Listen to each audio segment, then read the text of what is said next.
이강민의 잡지사 12월호 8번째 페이지. 이분이 방송에서 하나만 더를 외칠 때마다 사실은 특정 비밀 조직에게 신호를 보내고 있는 것이었다면 상상만 해도 오싹하시죠? 숭실사이버대 환경안전공학과 교수로도 활동하고 계신 코드명 One More Please 곽재식 작가와 함께합니다. 어서 오세요. 안녕하세요, 곽재식입니다. 아유, 반갑습니다. 목소리가 약간 좀 탁하네요. 네, 지금 좀 감기에 걸려가지고 네, 목소리가 평소보다 조금 낮아졌습니다. 이럴 땐 과감하게 휴방 제안하셨죠? 아유, 무슨 또 청취자와의 약속. 또 우리가 계엄 때문에 라디오 방송 한번 못 나갔기 때문에 또 하필 또 이 타이밍에 또 휴방하면 또 좀 이상해 보이지 않습니까? 그러네. 그래서 오늘은 그날이 마침 또 수요일 새벽이었어요. 그렇습니다. 그렇습니다. 자, 오늘은 좀 왠지 은밀하게 진행해야 할 것 같은 그런 주제를 갖고 왔습니다. 인류의 역사와 밀접한 관계를 맺고 있는 암호 이야기를 해볼 텐데요. 일단 어떤 거를 우리가 암호라고 부를 수가 있는 걸까요? 우리가 암호하고 많이 착각하는 게 그리고 뭐 착각할 만도 한 게 비밀번호라는 게 있습니다. 비밀번호. 비밀번호를 가지고 흔히 암호라고 하는 경우 많이 있지 않습니까? 비밀번호 까먹었을 때 이거 암호가 뭐였더라? 그렇죠. 이렇게 하는 경우 많이 있죠. 근데 비밀번호하고 암호는 이 말도 다르지만은 사실은 의미가 확연히 좀 구분되는 겁니다. 영어로 해도 비밀번호는 패스워드고요. 암호는 이제 흔히 코드 뭐 이런 거는 이제 암호라고 하는 거죠. 그래서 어떻게 다르냐?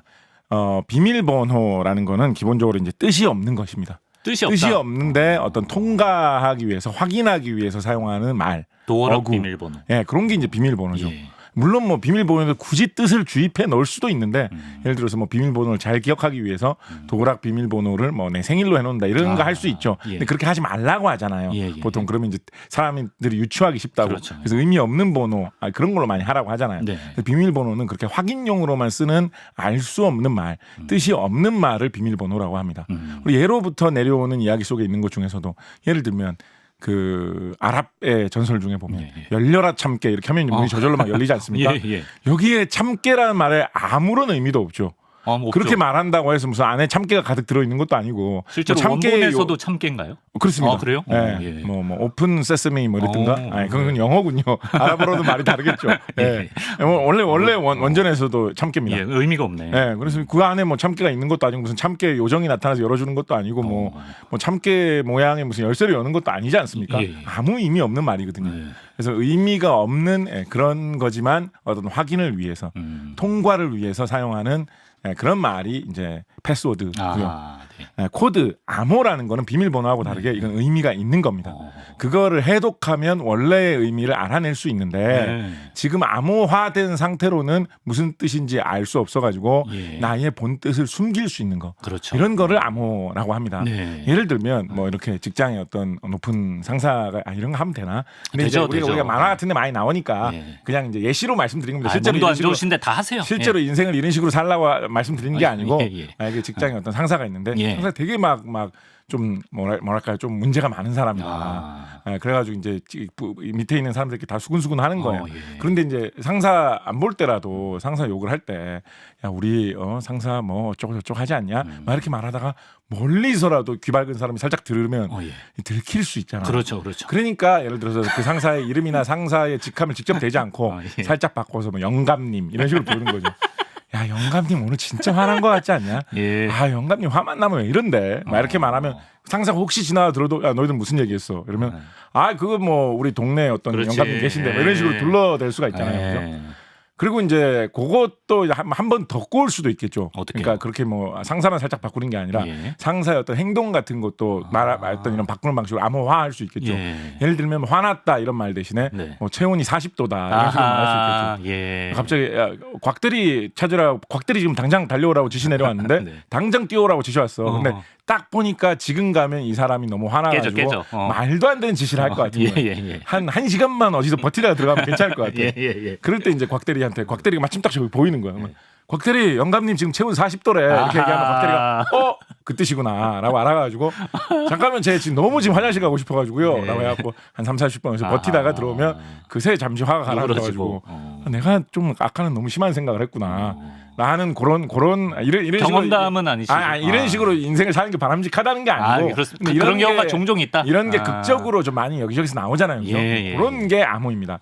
그런데 방금 전에 말씀드렸던 대로 영감님이라든가 뭐 40도라든가 체온 40도라든가 이런 거는 많이 듣다 보면 눈치 좋은 사람은 약간 유추할 수 있잖아요. 지금 28도인데 무슨 소리야? 약간 저 사람들은 자꾸 영감님 하는 게 아무래도 내 욕하는 것 같은데 눈치챌 수 있잖아요. 그렇죠. 그렇기 때문에 좋은 암호를 만들기 위해서는 도저히 알 수 없는 말로 바꾸는 게 좋겠죠. 예를 들어서 영감님이란 말 쓰지도 않고 뭐라고 하면 좋을까요? 뭐 파리뽀 뭐 이런 식으로 부른다든지 화났다라는 말 대신에 뭐 977 뭐 이런 식으로 한다든지 파리뽀 977 뭐 이렇게 말하면 뭔 말이야. 그렇죠. 들어도 모르잖아요. 기분은 안 좋은데 알 길이 없죠. 그러니까 그런 식으로 알 수 없는 대신에 그렇게 하면 이제 기억하기는 힘들죠. 그렇죠. 그게 이제 암호를 만드는 거에 되게 기본적인 딜레마 중에 하나입니다. 암호를 어렵게 하면 어렵게 할수록 그거를 암호화하기나 해독하기가 힘들어진다. 그 비용이 너무 많이 든다. 그러네요. 기억하기도 힘들고 암호로 바꾸는 작업도 힘들다. 외우기도 힘들다. 그렇지만은 외우기 쉽고 간편한 암호를 사용하면 대신 쉽게 들킬 위험이 좀 높아진다. 그게 이제 암호의 기본적인 딜레마인데 근데 왜 비밀번호하고 암호하고 하다 보면 좀 대충 혼동되는 경우가 있느냐. 보통 비밀번호를 암호화를 많이 합니다. 무슨 얘기냐면 우리가 인터넷 접속 같은 거 할 때 내가 로그인하면서 비밀번호를 타이핑하잖아요. 그럼 그 타이핑한 내용이 인터넷 이 선을 타고 이렇게 전달돼가지고 서버까지 가가지고 이제 로그인이 이루어지겠죠. 그런데 만약에 내가 뭐 예를 들어서 막 엄청난 억대의 주식 투자를 하는 사람인데 어떤 나쁜 놈이 우리 집 근처에 이 인터넷 선 가는데 슬쩍 뭐 산 타고 물 타고 막 인터넷 선이 가고 있겠죠. 그러니까 우리 집 근처에까지 올 필요도 없는 거예요.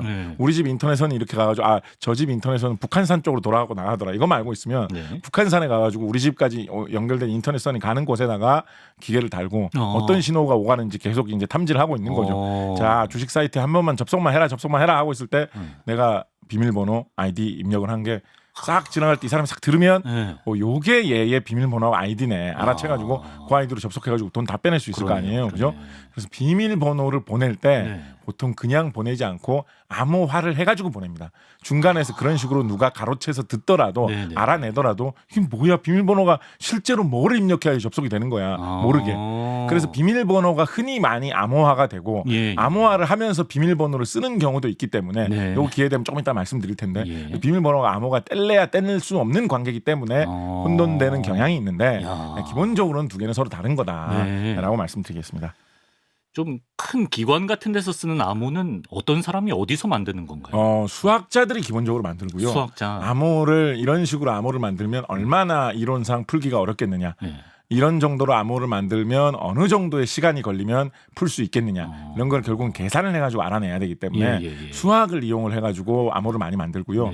특히 현대에서는 아까 암호를 만드는 방법이 복잡하면 복잡할수록 사람이 그걸 암호화하기는 어렵지만 대신에 안전하다는 말씀드렸잖아요. 그렇죠. 그래서 현대의 암호를 만들 때는 아까 말씀드렸던 대로 무슨 암호표 같은 걸 놓고 그래 우리 상사는 영감님이라고 부르기로 했지. 화났다는 뭐였지? 화났다는 체온 40도였구나. 표를 보고 일일이 찾아가지고 사람이 만들지 않고 컴퓨터가 계산을 해가지고 자동으로 아주 해독하기 어렵게 암호화를 해주거든요. 그러니까 대부분 컴퓨터가 잘하는 거는 이 숫자를 가지고 0과 1의 조합의 숫자를 가지고 계산을 하는 거잖아요.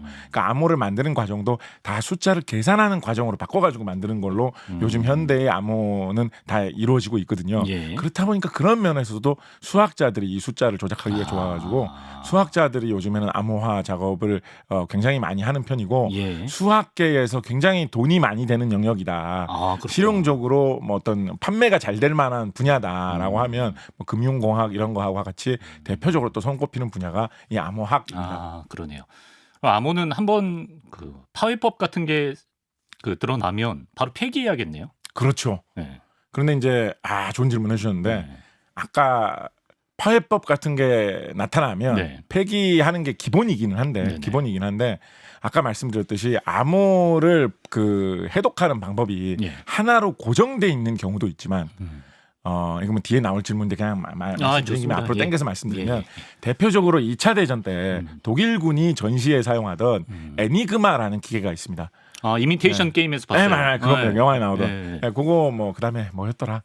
그게 U571이었나? 무슨 잠수함 나오는 영화에서도 한번 나왔는데 아니, 그 영화 아니었던가 헷갈리고 있네요. 하여튼 2차 세계대전. 2차 대전 때 독일군이 사용하던 기계였는데 네. 그때는 컴퓨터는 없던 시대였기 때문에 네. 톱니바퀴 같은 그런 전기식 장치가 차깍차깍 돌아가면서 암호를 맞춰주는 그런 이렇게 타이핑하는 타이프라이터하고 연결되어 있는 그런 기계였거든요. 예, 예. 근데 그 기계 같은 경우에는 아까 말씀드렸던 대로 고정된 하나의 규칙을 가지고 암호를 만들어내는 게 아니라 네. 그러면 그 암호표만 하나 훔치면 해독을 할 수 있을 거 아니에요, 그죠? 예, 우리 영감님이 상사라는 뜻이구나. 체온 40도가 화났다는 뜻이구나. 그렇지, 그렇지. 그 정리해 놓은 표만 한 장 빼돌리면 바로 그냥 풀릴 거 아니에요, 그렇죠. 그죠? 예. 그래서 애니그마는 어떤 식으로 돼 있냐면 예. 그런 기본적인 암호를 만드는 방법이 있고 그 암호가 그때 추가로 입력해주는 숫자에 따라서 달라질 수 있도록 만들어놨어요. 예를 들어서 뭐 숫자를 177을 입력을 해놓고 예. 암호를 만들었을 때 나오는 결과하고 네. 853을 입력을 해놓고 그러니까 그 숫자를 조절하는 다이얼이 여러 개 달려 있는 거예요.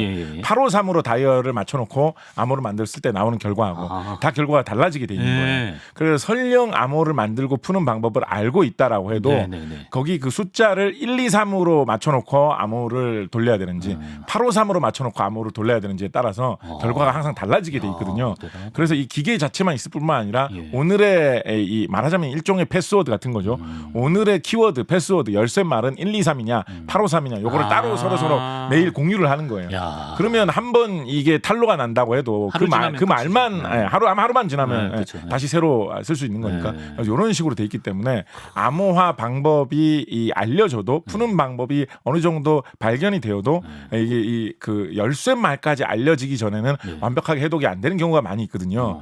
그래서 어느 정도는 그러니까 요즘 현대 암호의 세계에서는 이론상으로는 이렇게 하면 풀 수 있다. 라는 것들이 있습니다. 네. 근데 그렇다고 하더라도 이런 류의 문제 때문에 현실적으로는 쓸만하다라는 뭐 그런 게 있는 경우가 많죠. 예를 들어서 현대에 우리가 많이 쓰이고 있는 뭐 예를 들어서 전화 통화를 할 때나 아니면 아까 말씀드렸던 대로 인터넷에서 자료를 주고받을 때 쓰는 이런 암호화 방법 중에는 뭐 RSA 알고리즘이다 뭐 어쩌고 해가지고 그 비슷하게 중간에 이런 패스워드 같은 걸 하나를 사용하는 비밀번호 같은 걸 하나 넣어가지고 그때 암호의 결과가 달라질 수 있게 하는 그런 걸 사용하거든요. 그렇게 하기 때문에 이론상 어떻게 하면 해독이 될 수 있을지에 대해서 나와 있는 게 있어요. 근데 그 방법을 이용을 해가지고 해독을 하려고 하면 현대의 고성능 컴퓨터를 이용을 해가지고 해독을 한다 하더라도 한 뭐 1년 정도는 걸려야 해독을 할 수 있을 거다라는 뭐 그런 게 있기 때문에 그러면 뭐 안심하고 써도 되겠네라고 이제 하는 것인데 근데 이제 계속 컴퓨터 기술이 막 발달하고 있잖아요. 이거 다음 시간에 해독에 대해서는 다음 시간에 하기로 했는데 여기까지만 하겠습니다. 여기까지만. 그렇습니다. 지난주에 저희가 김 작가님 죄송합니다. 시작하기 전부터 저희가 언지를 주시면서 자꾸 하나만 더 하면서 넘치시면 안 된다고. 김 작가님 바로 저기 계신데 왜 영상 편지를 보내는 거야? 신신당부하셨는데 너무 죄송합니다. 알겠습니다. 또 목도 안 좋으시니까 오늘은 좀 분량 조절 좀 하겠습니다. 좋은데 말도 좀 적게 했어야 되는데. 아닙니다. 할 필요가 없는 말까지 너무 재밌어요. 뻔했군요. 감사하죠. 그럼 인류가 암호를 쓰기 시작한 건 언제부터라고 봐야 될까요? 처음에 사람들이 문자라는 걸 만들었을 때 한문 뭐 이런 거 중국 사람들이 처음 만들었을 때 뭐 이럴 때는 웬만한 사람들은 다 글자를 몰랐겠죠, 그죠? 그러니까 처음에 글자가 만들어졌을 때는 마치 약간 암호처럼 사용됐을 거예요. 뭐라고 써놓은 거야? 그거를 읽고 이해할 수 있는 사람은 극소수밖에 없던 거였죠. 그거하고는 조금 다른데 옛날에 그러니까 우리보다 한 세대 전에 약간 좀 곽규석 선생님 시절 약간 이럴 때 그럴 때 주간지에 실리던 이야기로 약간 이런 거 있었습니다. AD 뭐 비포 크라이스트도 아니고 곽규석 선생님 시절 뭐야? 이런 거 있었습니다. 어떤 연예인이 재벌가의 시집을 갔는데 그러니까 이제 연예인 생활만 하다가 이제 재벌가에 시집을 갔으니까 그 사람들하고 살던 배경이 되게 다른 거예요. 그렇죠. 그러니까 그 재벌가 사람들이 되게 자기를 무시하더라는 거예요. 근데 그 재벌가 사람들은 다 이제 유학팔 출신이고 막 이러니까 대화를 하다가도 자기를 따돌리고 말을 하고 싶으면 영어로 말을 하더라는 거예요. 그러니까 이 사람들 입장에서는 영어가 일종의 암호인 거죠. 그러네요. 그죠? 알아들 수가 없는 거예요. 그래서 이 사람이 열받아가지고 영어 공부를 열심히 했다는 거예요. 그래서 이제 나중에 자기 따돌리고 자기들끼리 막 이야기할 때 Oh, that's funny 이러면서 자기도 끼어들었다는 거예요. 영어로. 그러고 나니까 그 다음번엔 이 사람들이 프랑스어로 대화를 하더라. 지독하다. 라고 해서 진짜 서운했다. 뭐 이런 게 그러니까 실제로 있었던 일인지 어떤지는 모르고 약간 주간지 기사로 소문처럼 이게 곽규석 선생님이 실제래. 그런 풍문이 있었는데 그런 것처럼 옛날에는 이런 문자를 잘 아는 사람들이 그 문자를 암호처럼 사용하던 그럴 수가 있던 시대가 있었죠. 그러네요. 예를 들어서 대표적으로 고대 이집트에서 사용하던 상형 문자 히에로글리프 같은 경우에는 그런 암호 같은 역할을 어느 정도 했을 것이다라는 생각해 볼 수 있고요. 특히 정말 암호 같은 걸로는 뭐가 있냐면 요거 딱 성킴님 재질인데 성킴 선생님 재질인데 우리 뭐 4대 문명 하면 흔히 뭐 무슨 뭐 이집트 문명 메소포타미아 뭐 황하 이렇게 하다가 나온 게 인더스 문명이라는 거 있지 않습니까? 인더스 문명 하다가 보면 이제 모헨조다로 유적이라는 걸 말하게 되는데 지금부터 한 4,500년 전의 유적인데요. 이 모헨조다로 유적을 만든 엄청난 도시입니다. 우리나라의 웬만한 뭐 예를 들어서 지금 뭐 서울에 조선시대 서울의 흔적이 남아 있는 것보다 더 화려하지도 않을까 싶은 그런 흔적이 4,500년 전의 흔적으로 막 남아 있는 그런 어마어마한 도시의 유적이 있는데 그런데 그 역사나 그때 당시 기록이 이어지는 게 너무 없어가지고 도대체 어떤 사람들이 뭐 하고 살았는지에 대해서 아는 게 정말 없는 그런 유적이거든요. 자, 이 자세한 건 요 성킴 선생님이 얘기해 주시면 재밌는 재질일 것 같고요. 그런데 그 유물을 발견을 해보면 무슨 문자 같은 게 새겨져 있는 약간 무슨 뭐 판이라고 할까요? 도장이라고 할까요? 그런 게 많이 발견이 돼요. 상형 문자 같은 게 막 새겨져 있어요. 많지는 않아요. 그러니까 막 줄줄줄줄 막 이렇게 무슨 뭐 그 긴 막 무슨 소설책처럼 나와 있는 건 아닌데 한두 마디씩 뭐가 적혀 있는 것 같은데. 그게 뭐야? 근데 그런 게 많이 나왔거든요. 지금 그게 4,500년 전의 흔적이라고 했잖아요. 지금도 그게 무슨 뜻인지 모릅니다. 그러니까 우리에게는 암호죠. 분명히 그 사람들은 무슨 뜻으로 그걸 새겼을 텐데. 그렇죠. 그래서 그런 게 과거에 있고 그런 게 좀 과거에 되게 오래된 사례고요. 우리나라 역사에서는 좀 재미있는 사례로 뭐 비교적 많이 알려진 이야기로 어떤 게 있냐면 기원전 19년에 있었던 일인데요. 고구려의 임금님 중에 두 번째 임금님인가 그런데 유리명왕이라는 사람이 있습니다. 고구려의 왕 중에 명왕이라는 칭호로 돼 있는 사람이 몇 고구려 뭐 신라 백제 포함해서 한 몇 명 있는데 이 유리명왕도 그 중에 한 명인데요. 좀 독특하죠. 명왕 어떤 의미일까요? 하여튼 뭐 유리명왕 그냥 유리왕이라고 하기도 합니다. 유리명왕이라는 사람이 있는데 이 사람은 원래는 왕이 아니었어요. 원래는 왕이 아니고 그냥 자기가 평민의 자식이라고 생각하는 약간 동네에서 개구쟁이로 약간 손가락질 받는 이런 사람이었는데 자기 어머니한테 우리 아버지 도대체 어디 있냐. 동네 애들이 내가 뭐 개구장질 하고 그럴 때마다 넌 아버지도 없지 이러면서 놀린다. 그러니까 어머니가 비밀을 말씀해 주시는데 너희 아버지가 사실은 멀리 딴 나라에 가가지고 왕이 되었다고 하더라. 그 비슷한 이야기를 해줍니다. 근데 그 아버지 그러면 다시 아버지 있는 나라 그 나라가 고구려인 거예요. 아버지 있는 나라 고구려 가가지고 아버지 제가 사실 아버지 숨겨둔 아들입니다라고 하면 아버지가 알아봐 주시냐고. 그럴지 사기꾼일지 모를 거 아니에요. 그죠? 증표가 있어야지. 그러니까 증표가 있어야 되잖아요. 여기서 증표 약간 패스워드 같은 거죠. 그죠? 그러네. 근데 이 증표를 어디에 숨겨놓았느냐. 그냥 증표 어디 잘 감춰놨다라고 그냥 잘 얘기해 주시면 그냥 잘 찾으면 될 텐데 아버지가 이 아버지가 이제 고구려를 세운 주몽이죠. 그렇죠. 주몽이 그러니까 옛 부인이겠죠. 혹은 뭐 첫 애인이겠죠. 이 유리명왕의 어머니에게 그 증표를 숨겨놓은 곳을 암호로 알려주었습니다.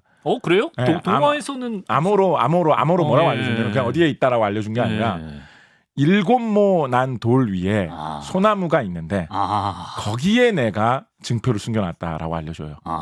그래갖고 처음엔 이게 암호인지도 모르고 유리명왕이 온 산을 돌아다니면서 하필이면 소나무가 이렇게 바위 틈 사이에서 잘 돋아나거든요. 그러니까 하필이면 바위 틈 사이에서 돋아난 소나무 중에 칠각형 모양의 돌 사이에서 솟아난 소나무가 있는지 온 동네 산을 돌아다니면서 다 살펴봤는데 하필 또 소나무야 흔하디흔한. 근데 칠각형 돌에서 난 소나무 같은 게 절대 없는 거예요. 왜 좀 애매한 게 있어도 이거는 이 돌 위에서 소나무가 났다고 보기도 어려울 것 같은데 돌 위에 소나무가 나기가 쉽겠습니까? 그렇죠. 바위 틈에서 좀 잘 나는 편이긴 하지만 그래가지고 이제 절망을 하고 있는데 어느 날 가만히 집에서 그 생각을 했겠지 유리명왕이. 아버지가 아무 쓸데없이 저 멀리 있는 엉뚱한 산에다가 증표를 숨겨놓지는 않았을 거 아니에요, 그죠? 분명히 어머니가 나를 낳으면 태어나가지고 찾을 수 있을 만한 곳, 어머니와 아버지 사이 어떤 추억이 있을 만한 곳, 예. 그런데 좀 숨겨놓지 않았겠습니까? 물레방앗간? 그런 식으로 그러니까 딱 그런 식으로 아마 유리명왕이 생각을 했던 것 같아요. 그래가지고 혹시 이게 암호가 아닐까라고 하면서 가만히 생각을 하면서 딱 보니까 네. 자기 집에 기둥이 있는데. 그 기둥이 소나무로 되어 있고 기둥 밑에 주춧돌이 칠각형 모양으로 깎여 있는. 야, 요거야. 이게 바로 칠각형 네. 돌 위에 소나무구나라고 해가지고 바로 자기 집에 있던 그 기둥 밑에 틈을 뒤집어 봤더니 거기 부러진 칼 조각인가 있어가지고 그거를 들고 아버지 이제 어머니 저 이제 왕대에서 돌아오겠습니다. 왕자가 돼가지고 돌아오겠습니다라고 해가지고 고구려로 건너가가지고 왕한테 가가지고 이거를 드리면서 제가 사실은 아버지 그때 태어난다고 생각했던 그 아들입니다. 장성해가지고 돌아왔습니다라고 했더니 주몽이 숨겨놨던 부러진 칼하고 맞춰보니까 딱 맞아 떨어졌다. 저기 동명왕편 이런 데서는 맞춰볼 때 뭐 약간 신비의 의미였는지 그 칼이 맞춰지면서 그 자국에서 피가 흘렀다라는 뭐 이런 말도 안 되는 이야기도 있는데 하여튼 그래가지고 아버지가 네가 내 진짜 후계자다. 우리 저기 뭐였죠 그 박광일 쌤? 아니요 저기 곽재식의 무엇이든지 물어보세요 시간에 백제의 뭐 말이 뭐 느려지고 어쩌고 충청도 사투리 그 이야기 할 때 백제의 사람들은 고구려에서 내려온 사람들이라는 이야기로 백제 역사가 출발한다라는 기록이 있다라고 말씀드렸는데 그렇게 해서 유리명왕이 갑자기 나타났기 때문에 거기에서 있던 두 명의 나중에 태어난 왕자들은 이거 숨겨진 자식이 숨겨진 아들이 갑자기 나타났네. 그렇지. 저 사람이 우리 형님 뻘이잖아. 날벼락이죠. 우리가 후계자 못 되겠다라고 해서 이제 백제로 건너가지고 백제라는 나라가 생겼다. 그 이야기로 이제 이어지는 건데 그게 제가 아는 한 우리나라의 어떤 이야기 중에서는 암호스러운 내용이 스며 있는 제일 좀 오래된 이야기. 이때가 기원전 한 19년경이거든요. 기원전 19년경의 이야기입니다. 그 박광일 선생님 고구곤항편을 혹시 보셨나요? 뭐죠? 거기서 유리왕이 주몽과 칼을 맞춰보는 그 장면을 박광일 선생님만의 해석으로 한 게 있는데 그게 기가 막혀요. 그거 한번 찾아보시기 바랍니다. 저도 찾아봐야 되겠네. 자, 그렇습니다. 유리왕 얘기를 들어봤고 고대 로마 제국의 율리우스 카이사르도 암호를 즐겨 썼다고 하더라고요. 그렇습니다. 카이사르 암호법 이게 이제 어떤 뭐 암호의 기초 뭐 이런 걸로 이제 많이 알려져 있는데요. 이제 이게 제일 좀 기본적인 암호 방식이죠. 옛날 로마 사람들 라틴어를 쓰지 않았겠습니까? 그렇죠. 그러니까 라틴어는 알파벳으로 쓰잖아요. 그러니까 알파벳은 개수가 뭐 20몇 개밖에 없잖아요. 그죠? 그러니까 그 20몇 개 글자 하나하나에 대해서 이 암호 만드는 방법을 쭉 만들어 놓은 거죠. 그래서 뭐 예를 들면 가장 쉽게는 A 대신에 숫자 1이라고 쓰자. B 대신에 숫자 2라고 쓰자. C 대신에 숫자 3이라고 쓰자. 이렇게 해놓은 다음에 A를 1로 B를 2로 C를 3으로 이렇게 바꿔가지고 숫자로 쫙 써놓으면 나중에 사람이 보면 그거를 모르는 사람들은 도대체 이게 뭐라고 쓴 거야 라고 생각하기 쉽겠죠. 그렇죠. 실제로 이렇게 알파벳을 숫자로 바꾸는 방식의 암호 만드는 방법도 이 카이사르 시대에서 별로 멀지 않은 시대에 꽤 쓰였습니다. 근데 카이사르는 그런 방법보다는 더 헷갈리게 A는 뭐 D로 바꾸고 B는 뭐 E로 바꾸고 C는 F로 바꾸고 뭐 그런 식으로 글자를 딴 글자로 바꾸는 방법을 쓴 거예요. 그렇게 해서 보면 이거 뭐 쓸데없이 글자 연습한 건가? 뭐 발음할 수도 없는 이런 글자를 막 이렇게 막 적어놨지라고 싶은데 그래서 막 쓰레기인 줄 알고 버릴 수도 있겠죠. 근데 이걸 아는 사람은 그 글자와 암호를 만드는 방법을 써놓은 그 표만 가지고 있으면 그렇지. 방법만 알고 있으면 원래 카이사르가 보내려고 했던 그 뜻이 뭐였는지를 다시 되돌려서 확인해 볼 수 있는 그런 암호를 만들 수가 있었죠. 그렇습니다. 그리고 뭐 아까 그 2차 세계대전 말씀도 해주셨지만 실제로 전쟁에서 암호가 차지하는 중요성이 굉장히 클 것 같은데. 그렇습니다. 예를 들어서 뭐 우리 부대는 내일 어디를 공격한다. 다 거기로 모여라. 이런 얘기를 뭐 알려줘야 되지 않겠습니까? 모든 부대들에게. 근데 그 부대들에게 알려주려면 뭐 목소리로 크게 모여라 이러면 다 들을 거 아니에요. 그죠? 뭐 그렇게 할 수도 해서 말하는데 한계도 있겠지만. 그러니까 뭐 비밀리에 편지를 보낸다든지 아니면 무슨 신호를 보내가지고 알려줘야 되는데 편지를 보낼 때도 그 편지가 가다가 특히 이제 적에게 뭐 포위가 되어 있다거나 이럴 때는 그 편지가 적에게 넘어가면 야 내일 저쪽으로 모여서 다 공격하랜다라고 하면서 말하겠죠. 그렇죠. 야 너 내가 살려줄 테니까 그냥 곱게 이거 편지 그냥 전달해줘. 그냥 너 착해가지고 그냥 살려주는 거야. 예. 내 동생 같아서 살려주는 거야라고 해가지고 보내주면 그건 감사하신 분이네. 그래서 이제 알려주면 네. 그 위치로 다 모일 거 아닙니까? 예. 거기에 함정을 파고 준비를 해놓으면 몰살시킬 수 있겠죠. 그래서 이 정보가 새어나가는 게 전쟁을 할 때는 굉장히 위험한 일이거든요. 그래서 예로부터 카이사르도 사실은 뭐 그런 전쟁, 음모 이런 것 때문에 암호 기술을 많이 발달시켰던 것인데 뭐 이런 거를 생각해 보면 우리가 어디까지나 이건 상상의 영역입니다만 아까 고구려의 유리명왕 뭐 이런 전설을 생각을 해보면 고구려 군이 좀 전투에 능했던 걸로 알려져 있지 않습니까? 예, 그렇죠. 왠지 강한 느낌 아닙니까?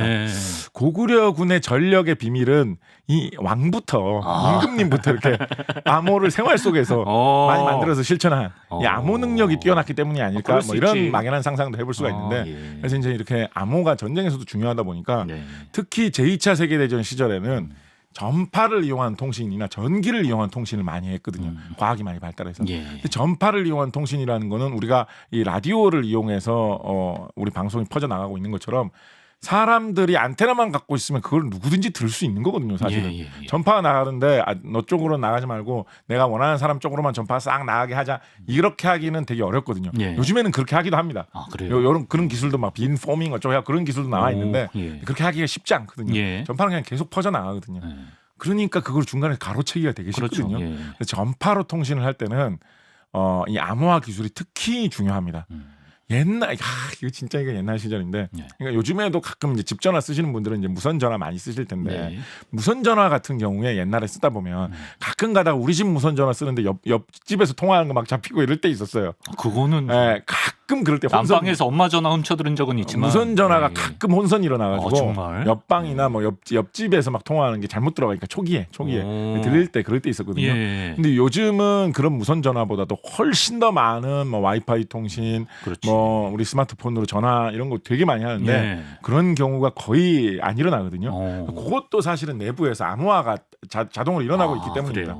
전파를 이용을 해가지고 내가 휴대전화로 서로 아는 사람하고 김 작가님 죄송합니다. 생활 속의 암호화 이거 다음 주에 해주세요. 여기서 끊도록 하겠습니다. 해주세요. 다음 시간에 이건 해주세요. 다시 전쟁 얘기로 돌아가가지고 전쟁의 중요한 정보를 전파로 통신을 하려고 하다 보니까 김 작가님께서 와이파이 뭐 이런 이야기는 다음 주에 하자라고 제가 저에게 신신당부하셨거든요. 그래요? 이건 하나만으로 할 게 아닙니다. 와이파이 여기서 다음 끊고요. 주입니다. 여기서 끊고요. 전쟁터에서 전파를 이용해서 통신을 하게 되면서 이 암호를 해독하는 게 암호를 만드는 게 굉장히 더 중요해졌거든요. 실제로 미군이 2차 대전 때 일본군을 압도할 수 있었던 좀 중요한 원인 중에 하나가 미군들이 일본군 암호 해독을 굉장히 잘했습니다. 일본군 암호를요? 일본군들이 암호를 이용해서 통신하는 걸 감청을 한 다음에 해독을 굉장히 잘했어요. 그래서 미군의 일본군 암호 해독 요원들이 엄청나게 많이 있었거든요. 그 중에 한 명, 그 중에서 뭐 최고의 용사 이런 사람까지는 아니지만 그 중에 한 명으로 간접적으로 활약하시다가 나중에는 아예 미국의 보안 부대에서 실제로 암호 해독 업무를 암호화, 암호 해독 이런 관련 업무를 수행하시기도 했던 인물로 유명하신 분이 누군지 아십니까? 우리나라 분인가요?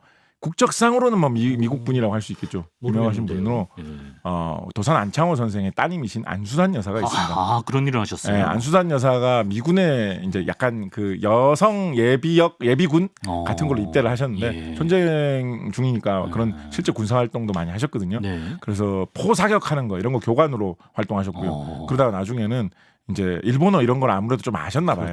그래가지고 암호 해독하는 부서 쪽으로 해서 일을 하셨다라고 하는데 일을 잘하셨나 봐요.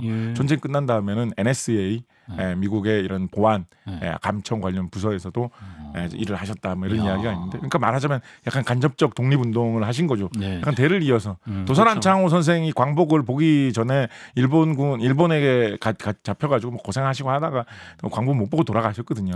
약간 좀 그런 느낌 아닙니까? 아버지의 원수를 뭐 없애주마 약간 이런 느낌 아닙니까? 있으셨겠죠. 그런 마음이. 그렇습니다. 그래서 2차 대전 때는 이런 것 때문에 암호가 굉장히 중요했고 아까 말씀드린 대로 독일도 에니그마라는 아주 좋은 암호 장치를 이용해서 활약을 했었는데 독일군하고 그 전부터 상당히 원수지간이었던 예. 폴란드 사람들이 그 에니그마 기계를 몇 개를 입수해서 빼돌렸어요. 그래가지고 연합군들한테 넘겨주어가지고 뜯어보고 연구를 할 수 있게 해주기도 했고, 그다음에 영국에서는 블래칠리 파크라고 하는 그 어떤 저택 같은 곳의 이름인데 그걸 하나 빌려가지고 거기서 암호를 푸는 그런 기술을 연구하고 가르치고 그 해독을 하는 그런 전담 부서를 대규모로 운영을 했습니다. 튜링이 수학 잘하는 사람. 그렇습니다. 뭐 현대 정보 이론 컴퓨터 공학의 아버지라고 하는 앨런 튜링이 이 블래칠리 파크에서 열심히 일해서 활약을 한 인물로도 유명하죠. 예. 자, 오늘 굉장히 절제미 있게 김 작가한테 혼쭐이 나고 굉장히 절제미 있는 모습을 보이는데 하나만 더 해주시면 안 되나요? 하나만. 제가 이 영화를 진짜 좋아하는데. 네네. 황산벌 영화 보셨나요? 아, 네네. 거기서 보면 이제 백제군이 이제 전라도 사투리 막 거시기 머시기 이런 거 쓰면서 네네네. 그거를 이제 고구려 신라군이 해독을 못해서 네. 굉장히 혼선이 빚어지는 상황. 네. 이런 사투리나 은어도 일종의 암호렴요. 되나요? 아까 은어를 이용해서 암호를 만드는 건 이제 예시로 말씀을 파리포 977 왜 이렇게 기억이 남지? 말씀을 드렸거니와 예. 실제로 이 비슷하게 활용한 아주 대표적인 사례로 아까 말씀드렸던 제2차 세계대전 당시에 미군이 사용했던 암호 중에 어떤 게 있냐면 암호를 이렇게 잘 개발하고 그게 해독도 되기 어렵게 하고 이런 게 쉽지 않지 않습니까? 그리고 그거를 개발해도 어떻게 보면 사람들이 개발하는 이론 속에서 암호가 개발되기 나름이기 때문에 수학자들이 평소에 연구하면서 서로 뭐 의견을 주고받고 학회에서 발표하고 논문으로 발표하고 이런 게 퍼지다 보면 이런 이론을 이용해서 암호를 만들겠거니 어느 정도 기본 이론은 다 퍼져 있을 거란 말이에요. 그러니까 이게 다 어떤 암호를 해독하기 위한 단서는 세상에 나와 있는 게 많거든요. 근데 그거를 초월하는 뭔가를 만들 수 없을까라는 걸 고민을 하다가 당시 미군이 개발했던 방법 중에 어떤 게 있냐면 원래 아메리카 대륙에는 지금 미국에 많이 살고 있는 이 유럽에서 이민 온 사람들이 안 살고 아메리카에 원래부터 살던 그 원주민들이 살고 있었겠죠. 그 사람들은 완전히 다른 말을 사용하고 있었겠죠. 그래서 그리고 부족들이 여러 부족들이 많이 있지 않았겠습니까? 땅이 넓으니까. 우리가 뭐 흔히 뭐 아파치, 뭐 코만치, 뭐 체로키 여러 뭐 민족들이 많이 있었잖아요. 그 사람들이 다 말이 조금씩 다르거든요. 그 중에서도 제일 배우기 어렵고 그리고 이 부족이 좀 인구수가 많이 줄어들어가지고 그 말을 아는 인원 자체가 몇 명 없는 그런 부족의 젊은이 중에 군에 입대한 사람들을 모집을 한 거예요. 그 부족 출신을 직접. 그래서 그 사람들을 통신병으로 사용한 거죠. 그래서 암호학 뭐 기계를 하고 복잡하게 할 거 없이 그냥 영어로 뭐라고 저 사람한테 얘기해줘라고 하면 그 부족의 말로 파리포 977. 뭐 말할 그렇지 않겠죠 발음이 얘기를 하는 거죠. 그러면 이제 저쪽에서 같은 부족 사람이 듣고 뭐 영어로 번역을 해가지고 말해주기만 하면 그거를 감청을 해도 무슨 뭐 알파벳으로 된 말이 들리는 것도 아니고 숫자가 들리는 것도 아니고 어떻게 받아 적어야 할지도 모르는 이상한 발음의 언어가 막 나오니까 들어본 적도 없는 말일 거 아니에요. 그러니까 이거를 뭐 이렇게 써놓기라도 해야지. 그거를 써가지고 막 열심히 연구를 하면서 해독을 할 텐데 뭐라고 쓸지도 모르는 게 막 들리니까. 머리 잘 썼네. 그런 게 어떻게 보면 아주 알아듣기 힘든 사투리를 암호처럼 이용한 사례라고 볼 수가 있겠죠. 그렇습니다. 그러니까 하나만 끝나기 전에 하나만. 이제 끝내. 오늘 진짜 시크했는데. 끝낼 것 같은 표정이야. 하나만. 좀 아쉬웠어요. 하나만. 네, 좋아요.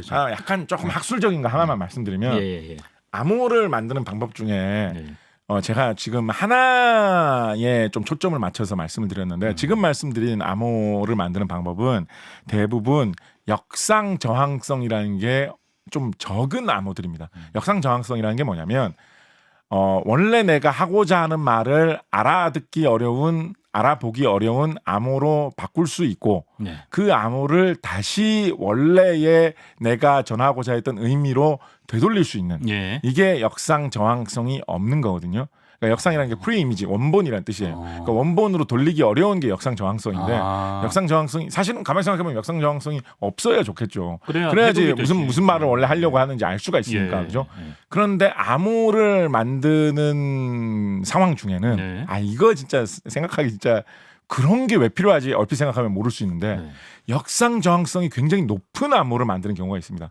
그게 무슨 말이냐면 어떤 말을 알아들 수 없는 암호로 바꿀 수는 있거든요. 예. 근데 그거를 다시 원래 무슨 말을 하려고 이런 암호를 만든 건지 예. 되돌리기가 거의 불가능할 정도로 어려운 그럴 수가 있나? 그런 암호를 만드는 경우가 있어요. 근데 그런 암호를 만들어서 어디다 쓸 거예요? 소용이 예, 없잖아. 그러니까 내가 뭐 예를 들어서 저 상대방한테 가나다라 마바사라는 말을 전하고 싶은데 예. 그거를 어떤 암호법으로 바꿨더니 예를 들면 뭐로 할까요? 프리프리포포포가 됐다고 칩시다.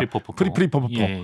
근데 프리프리포포포를 아무리 봐도 예. 그게 가나다라 마바사였는지를 되돌리기는 너무나 어렵다라고 한다면 도대체 이게 무슨 쓸모가 있을까요? 이따위 암호법이. 왜 만들지? 그거를 전해줘도 원래 무슨 말을 전달해 주려고 했는지는 알 수도 없잖아요, 그죠? 그렇죠. 예. 그럼 보낸 사람만 알게 하려 그러나?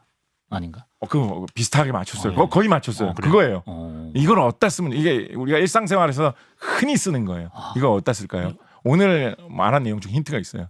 우리가 일상생활 중에서 흔히 쓰는 건데 이런 역상 저항성이 높은 암호화법을 쓰는 경우가 있어요. 이게 뭔지 아시죠? 어떨 때 쓰는지 아십니까? 모르겠어요. 바로 아까 우리 처음 얘기했던 상사 뒷담화? 비밀번호를 예. 비밀 상사 뒷담화를 비밀번호를 예. 서버에다가 비밀번호를 저장해 놔야 되는 곳에 비밀번호를 저장해 놓을 때 이 역상 저항성이 높은 암호화 방법을 이용해서 저장을 합니다. 네. 그러니까 무슨 말이냐면 내 비밀번호가 가나다라라고 칩시다. 예. 근데 이 암호법을 이용해서 돌리면 네. 뭐라고 할까? 이번엔 뽀뽀뽀뽀뽀가 된다고 칩시다. 네네네. 가나다라라고 했는데 뽀뽀뽀뽀뽀가 된 거예요. 예. 뽀뽀뽀뽀뽀를 보고 가나다라라는 거를 절대 유추할 수 없어요. 알아낼 수 없어요. 예. 그렇지만은 네. 다음번에 어떤 사람이 거기에 접속을 하면서 아자차카라고 치면 네. 뿌뿌뿌뿌뿌로 바뀌어서 올 거 아니에요. 네. 그러면 네가 입력한 그게 아니었네라고 비교는 해볼 수 있잖아요. 예, 왜냐하면 가나다라라고 입력을 해야지 뽀뽀뽀뽀뽀로 바뀔 근데 테니까. 아자차카라고 했으니까. 그런데 뿌뿌뿌뿌로 바뀌어버렸으니까 네, 그렇죠. 그거는 아니었구나라는 틀렸습니다. 비교는 할 수는 예, 있잖아요. 예, 그죠? 예. 그렇죠. 그러니까 이 용도로는 쓸 수는 있는 거예요. 네. 맞춰보는 비밀번호 확인 용도로는 쓸 수 있는 거예요. 예. 근데 이렇게 놓으면 어떤 장점이 있느냐? 혹시 서버가 털려가지고 네. 이 암호를 저장해 놓은 거를 누가 통째로 다 들고 날랐을 경우에도 예. 그거를 들고 있어도 암호를 뭘 입력을 해야지 뽀뽀뽀가 되는지는 아무리 봐도 알 수가 없는 거예요. 그렇지. 역상 저항성이 높기 때문에 1, 2, 3, 4를 입력해야지 뽀뽀뽀뽀가 되는지 뭐 가나다라를 입력해야지 뽀뽀뽀뽀가 되는지 아자차카를 입력해야지 뽀뽀뽀가 되는지를 알 수가 못해. 없는 거예요. 어차피 원래 처음부터 그걸 노리고 만든 암호법이었기 때문에 이거 이해되시나요? 예, 이해됐습니다. 그래서 이런 방법을 역상 저항성이 높은 암호법이라고 하는데 요런 김 작가님 죄송합니다. 요거 일상생활하고도 많이 관계가 돼 있는데 이 비밀번호 말고 그거는 다음 시간에 기회가 돼 있으면 뭐 기회가 거야, 되면 진짜 게스트한테 함부로 하지 마요. 알겠습니다. 네. 요게 이제 하나만 3초만 3초. 이런 식으로 사용하는 이렇게 역상 저항성이 높은 암호법 중 이제 대표가 네. 해쉬를 만드는 방법이다라고들 흔히 얘기를 하는데 네. 뭐 인터넷이나 컴퓨터 쓰다 보면 해쉬 값이 맞지 않습니다 이런 말 나오는 경우 있거든요. 그게 이제 그 뜻이다라고 보시면 되는데 혹시 이제 다음 주에 시간이 된다면 그 일상생활에 어디에서 쓰이는지는 적응 안 다음 돼. 주에 말씀드리도록 너무 하겠습니다. 적응 안 되고 오히려 이러니까 내가 막 안 달나. 예, 알겠습니다. 오늘 좋은 말씀 감사드리고 암호 1탄이었던 것 같습니다. 2탄이 곧 올 것 같아요, 여러분. 기다려주시고 곽재식 작가와 함께했습니다. 감기 빨리 나으시고요. 고맙습니다. 감사합니다.